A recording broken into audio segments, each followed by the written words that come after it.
കാലിക്കറ്റ് യൂണിവേഴ്സിറ്റിയിലെ അദിബി ഫാസിൽ ഉറുദു പ്രിലിമിനറി കോഴ്സിൻ്റെ English study മെറ്റീരിയലാണിത്. കാലിക്കറ്റ് യൂണിവേഴ്സിറ്റി നമുക്ക് സിലബസ് മാത്രമേ പ്രൊവൈഡ് ചെയ്യുന്നുള്ളൂ. ഇത് നമ്മൾ തന്നെ അസംബിൾ ചെയ്തിട്ടുള്ളതാണ്. Without any delay let's move on to the first module which is poetry. First module comes with poems and the first poem is sonnet by William Shakespeare. It's namely True Love. യഥാർത്ഥ പ്രണയം എന്നാണ് ഫസ്റ്റത്തെ പോയത്തിൻ്റെ പേര്. അദ്ദേഹത്തിൻ്റെ William ഷേക്സ്പിയറിൻ്റെ 116ാമത്തെ സോണറ്റാണിത്.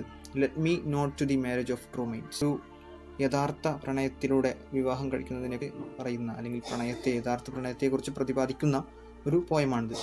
Just നമുക്ക് അതിൻ്റെ പോയം വാങ്ങിച്ച് me not to the marriage of true minds admit impediments. ഇതിനെ ഫസ്റ്റ് പറയുന്നത് love is not love which alters when it alteration finds or bends with the remover to remove. First പറയുന്നത് എന്താണെന്ന് വെച്ചാൽ ആയിട്ടായിരിക്കും ഉണ്ടാവുക, 4 ക്വാർട്ടറൈൻസും ഒരു കപ്ലെറ്റും ആയിരിക്കും ഉണ്ടാവുക. അത് സ്ട്രക്ചറാണ്. സ്ട്രക്ചറിൽ നമുക്ക് പിന്നീട് ഡിസ്കസ് ചെയ്യാം. Let to the marriage of true minds impediments love is not love which alters when it alteration finds or bends with the remover to remove. എന്താണെന്ന് വെച്ചാൽ ഇവിടെ സമ്മറിൽ പറയുന്ന പോലെ തന്നെ സംഭവിക്കുമ്പോൾ അല്ലെങ്കിൽ പ്രക്ഷോഭഘട്ടങ്ങൾ വരുമ്പോൾ അവസ്ഥകൾ മാറുന്നുണ്ടെങ്കിൽ, പ്രക്ഷോഭഘട്ടങ്ങളിൽ അവർക്ക് പ്രണയം ചേഞ്ച് ചെയ്യുന്നു എന്നുണ്ടെങ്കിൽ അതെന്തില്ല, പ്രണയമല്ല. അപ്പോൾ പ്രക്ഷോഭഘട്ടങ്ങളിലും അല്ലെങ്കിൽ ജീവിതത്തിൽ വരുന്ന ചലഞ്ചസിൻ്റെ ഘട്ടങ്ങളിലും അത് ഉറച്ചു നിൽക്കുന്ന പ്രണയമാണ് യഥാർത്ഥ പ്രണയമെന്നാണ് പറയുന്നത്. That O no it is an ever fixed mark that looks on tempests and is never shaken. അപ്പോൾ എവർ ഫിക്സ്ഡ് മാർക്ക് എന്ന് സൂചിപ്പിക്കുന്നത് പിന്നെ യാത്രക്കാർക്ക് യാത്ര ചെയ്യാൻ വേണ്ടി ഒരു സ്റ്റാർ ഉണ്ട്, പെർട്ടിക്കുലർ സ്റ്റാർ ഉണ്ട്. ആ സ്റ്റാർ വെച്ചിട്ടാണ് പണ്ട് യാത്രക്കാർ കടലിലൂടെ സെയിൽ ചെയ്യുന്ന ആളുകൾ വഴി തിരിച്ചറിയുന്നത്. അപ്പം it is an ever fixed mark, അത് ഒരു മാർക്കാണ്. that looks on tempests and is never shaken. It is a star to every wandering bark whose words unknown although his height be taken. മനസ്സിലായില്ലേ? ഒരു ഘട്ടത്തിലും അനങ്ങാത്ത അല്ലെങ്കിൽ മാറാത്ത അലയുന്ന ആളുകൾക്ക് ശാന്തിയേകുന്ന അല്ലെങ്കിൽ അലയുന്ന ആളുകൾക്ക് അഭയമേകുന്ന ഒരു മാർക്കാണ് അല്ലെങ്കിൽ സ്റ്റാർ ആണ് എന്ത് പ്രണയം എന്ന് പറയുന്നത്. ഒരിക്കലും നിശ്ചലമായ ഒരു സംജ്ഞ ആണെന്നാണ് പറയുന്നത്. Love is not time's fool though rosy lips and cheeks. എന്താണ്? സമയം മാറുന്നതിനനുസരിച്ച് മാറുന്ന ഒരു കാര്യമല്ല പ്രണയം. With his bending sickles compass come. Love alters not with his brief hours and weeks but bears it out even to the edge of doom. അതായത് സമയങ്ങൾ മാറുന്നതനുസരിച്ച്, കാലങ്ങൾ മാറുന്നതനുസരിച്ച് മാറുന്ന ഒരു കാര്യമല്ല പ്രണയം. അത് doom to the end of doom, edge of doom എന്ന് പറയുന്നത് അവസാന സമയമായാലും അവസാനമുണ്ട് എന്നുള്ളൊരു കോൺസെപ്റ്റിലാണ്. അവസാന സമയത്ത് വരെയും പിടിച്ചു നിർത്തുന്ന ഒരു കാര്യമാണ്. ഇനി അവസാനത്തെ കപ്ലെറ്റിൽ പറയുന്നത് if this be error and upon me proved I will never rich and no more ever loved. ഇത് ഞാൻ പറഞ്ഞത് തെറ്റാണ് നിങ്ങൾ പ്രൂവ് ചെയ്യുകയാണെങ്കിൽ ഞാൻ എഴുതുകയുമില്ല, അതുപോലെ തന്നെ ഒരു ആളും പ്രേമിക്കപ്പെട്ടിട്ടില്ല എന്ന് ഞാൻ പറയും. കാരണം ഇത്തരത്തിലുള്ള പ്രണയങ്ങളാണ് ഇവിടെ ഉള്ളത് എങ്കിൽ ഒരാളും യഥാർത്ഥത്തിൽ പ്രണയിക്കപ്പെട്ടിട്ടില്ല എന്ന് ഞാൻ പറയുമെന്നാണ് പറയുന്നത്. ജസ്റ്റ് അതിൻ്റെ സമ്മറിലേക്ക് പോകാം. The poem true love is William Shakespeare sonnet number 1116. അതിൻ്റെ മീനിങ് വേണ്ടെന്ന് വിചാരിക്കുന്നു. It belongs to the poet's first series of sonnets addressed to certain Mr. W.H., a young man possessing excellent physical charm. Love, as was customary, and is a theme dealt with in the poem. അതായത് 116ാമത്തെ പോയമാണ്. അതേപോലെ തന്നെ first series, അതായത് W.H. Young എന്നുള്ള ഒരാളിലേക്ക് address ചെയ്യുന്ന ആളോട് പറയുന്ന ഒരു കാര്യമായിട്ടാണ് ആ ഒരു സീരീസ് ഓഫ് പോയത്തിൽ പെട്ടതാണിത്. Love as was customary is dealt, അതായത് ഈ പോയത്തിൽ ലവിനെ കുറിച്ചാണ് പറയുന്നത്. അത്രേ ഉള്ളൂ. Sonnet 116 is about love in its most ideal form.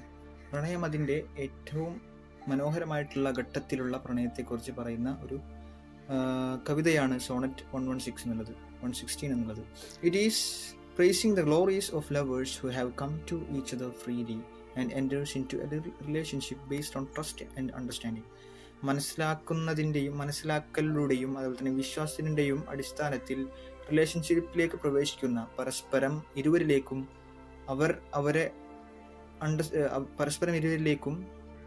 അവരുടെ ഇഷ്ടപ്രകാരം തന്നെ ഫ്രീ ആയിട്ട് കടന്നു വന്നിട്ടുള്ള 2 പ്രിയ ലവേഴ്സിനെ കുറിച്ചാണ്, അവരെ പ്രൈസ് ചെയ്തുകൊണ്ടാണ് ഈ കവിതയുള്ളത്.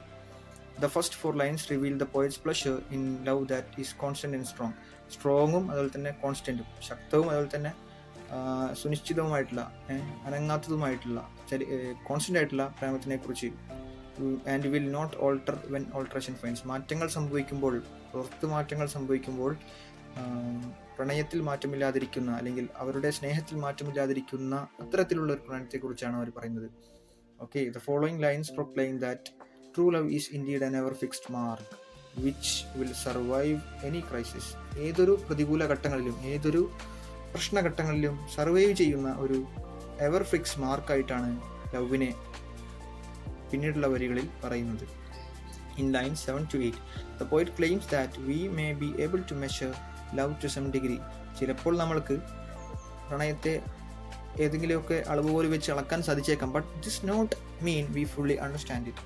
അങ്ങനെ മനസ്സിലാക്കാൻ സാധിക്കുമെങ്കിലും, ഇത് അങ്ങനെ അളക്കാൻ സാധിക്കുമെങ്കിലും, ഇത് പ്രണയത്തെ മുഴുവനും നമുക്ക് മനസ്സിലാക്കാൻ പറ്റി എന്ന് നമുക്ക് പറയാൻ സാധിക്കില്ല. Loves actual worth cannot be non. പ്രണയത്തിൻ്റെ യഥാർത്ഥ മൂല്യത്തെ നമുക്ക് തിരിച്ചറിയാൻ കഴിയില്ല, അത് മനസ്സിലാക്കാൻ പറ്റില്ല, അറിയാൻ കഴിയില്ല. It remains a mystery. അതൊരു മിസ്റ്ററിയാണ്. The remaining lines of the third quarter 9-12 reaffirm the perfect nature of love that is unshakable throughout time and remains so even in the edge of doom or death. അതായത് മരണത്തിൻ്റെ അല്ലെങ്കിൽ ലോകം അവസാനിക്കുന്നതിൻ്റെ ആ സമയത്തിലേക്കും വരെ unshakeable ആയിട്ട് ചലിക്കാതെ ഉറച്ചു നിൽക്കുന്ന പ്രണയത്തിൻ്റെ പെർഫെക്റ്റ് ആയിട്ടുള്ള ഒരു സ്വഭാവത്തെക്കുറിച്ച് അല്ലെങ്കിൽ പ്രകൃതിയെക്കുറിച്ചാണ് പറയുന്നത്. പ്രണയത്തിൻ്റെ ആ ഒരു ഫീച്ചർ ഉണ്ടല്ലോ, ഒരിക്കലും സുനിശ്ചിതമായിട്ടുള്ള, ഒരിക്കലും അനങ്ങാത്ത, അത്രയും ഉറച്ച ശക്തമായിട്ടുള്ള ആ ഒരു പ്രണയത്തിൻ്റെ നേച്ചറിനെ കുറിച്ചാണ് പറയുന്നത്.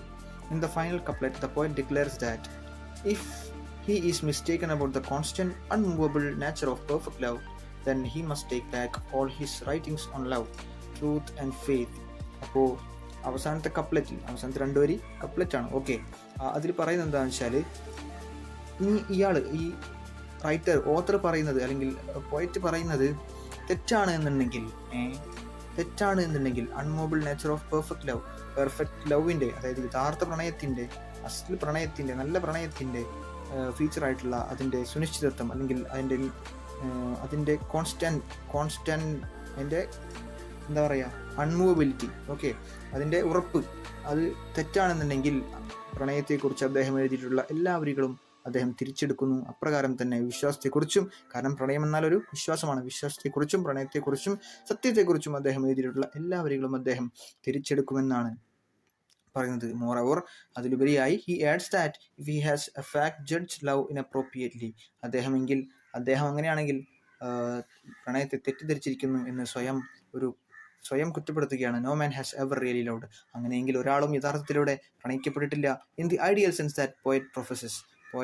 കവി ഉദ്ദേശിക്കുന്ന രീതിയിൽ, അല്ലെങ്കിൽ കവി പ്രണയത്തെ എങ്ങനെയാണ് കാണുന്നത്, അത് വിശ്വാസത്തിൻ്റെ പ്രണയമാണ്, അത് പൂർണ്ണതയുടെ പ്രണയമാണ്, അത് സുനിശ്ചിതത്വത്തിൻ്റെ പ്രണയമാണ്. അപ്പോൾ അത്തരത്തിൽ ഒരാളും ഇവിടെ പ്രണയിക്കപ്പെട്ടിട്ടില്ല എന്ന് കവി പറയുകയാണ്.